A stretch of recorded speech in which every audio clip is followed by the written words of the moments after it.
बदलते रिश्ते, सारा सामान समेट कर क्यों जा रही हो?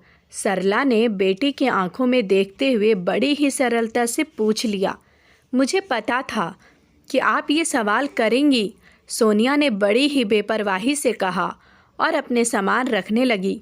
तो सरला से रहा न गया और वह बिफर पड़ी। नौकरी लगी है, शादी थोड़े ही कर रही हो जो ऐसे विदा ले रही हो। माँ, मैं आपको आज़ाद कर रही हूँ। अब आप अपने पति और बेटे के साथ आराम से रहिए और मेरी चिंता छोड़ दीजिए। यह सुनते ही सरला जैसे आप से बाहर हो गई तो बेटी के मुंह पर एक तमाचा जड़ दिया। अच्छा किया आपने, अच्छी विदाई दी।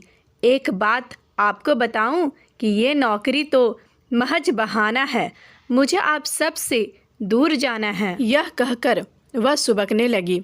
सोनिया सरला के पहले पति की बेटी थी। वह शादी के पहले महीने ही गर्भ में रह गई थी। किसी तरह वहाँ शादी के 5 महीने निकाले। रोज़ की लड़ाई व शारीरिक यातनाओं से परेशान होकर आखिरकार सरला ने तलाक ले लिया। पर बच्चा पेट में था तो उसे तो जन्म देना ही था। समय पूरा होते ही नन्ही बच्ची दुनिया में आ गई। नक सिक से एकदम विदेशी सी दिखती थी। ना तो वह माँ की परछाई थी और ना ही अपने पिता की। पूर्व पति को भी इस बच्ची से कोई लेना देना ना था।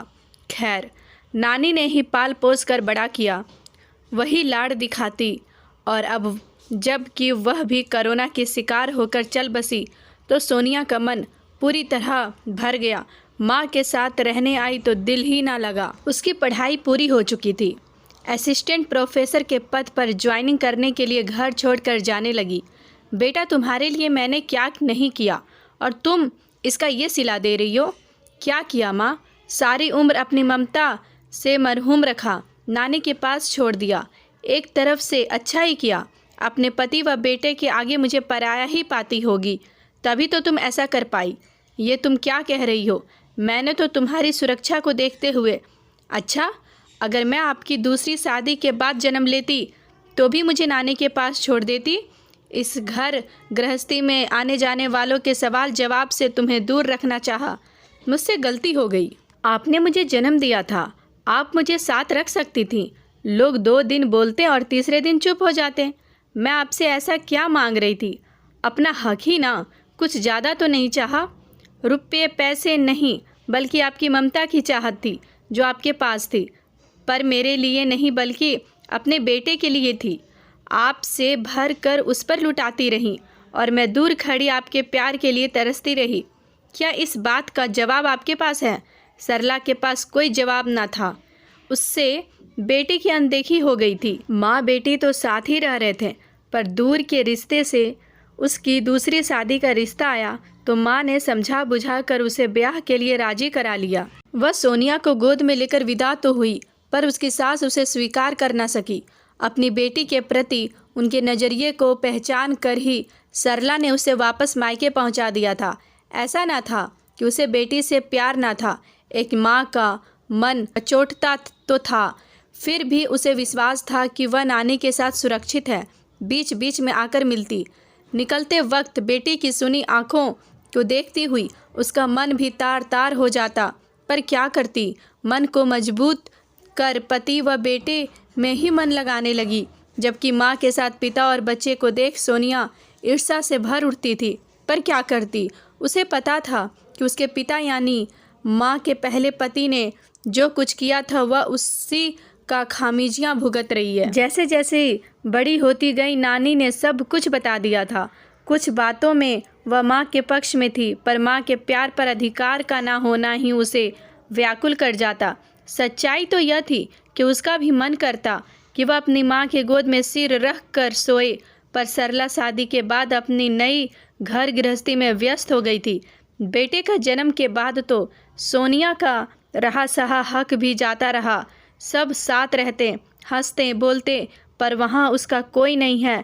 और अब जबकि उसकी नौकरी लग गई है, वह सारे झूठे रिश्तों को छोड़कर नई जिंदगी शुरू करना चाहती है। हाँ, उसे सारे रिश्ते झूठे लगते हैं, सब कुछ दिखावा लगता है और सहन नहीं होता है।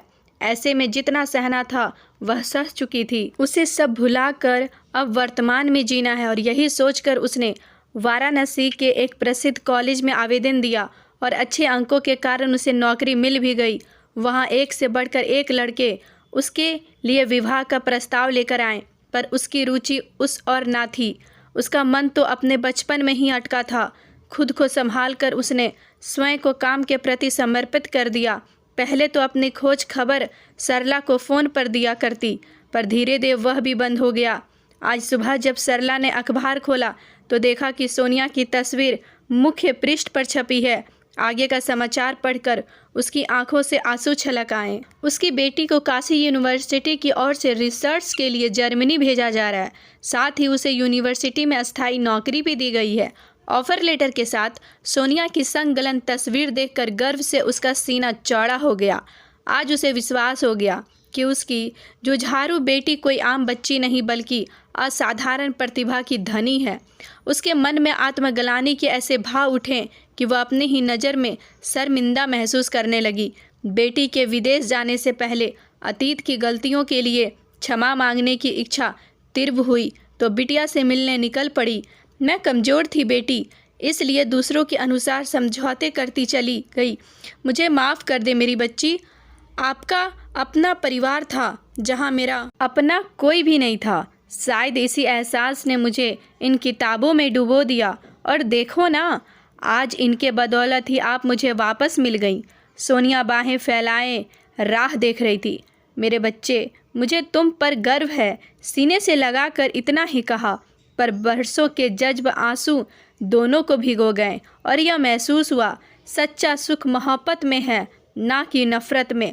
असली राहत तो अपनों से मिलकर ही महसूस होता है और माँ बेटी के रिश्ते से बढ़कर तो कुछ भी नहीं। एक खूबसूरत रिश्ता जो मलिन हो चला था वह नफ़रत की आग बूझते ही चमक उठा। आपसी भाव बदल गए। जिन लोगों में उसे झूठा दिखता था वह सच्चा स्नेह नज़र आने लगा। अतीत का दर्द कम हुआ तो राहत पाकर सोनिया ने अपने कदम स्वर्णिम भविष्य की ओर बढ़ा लिए।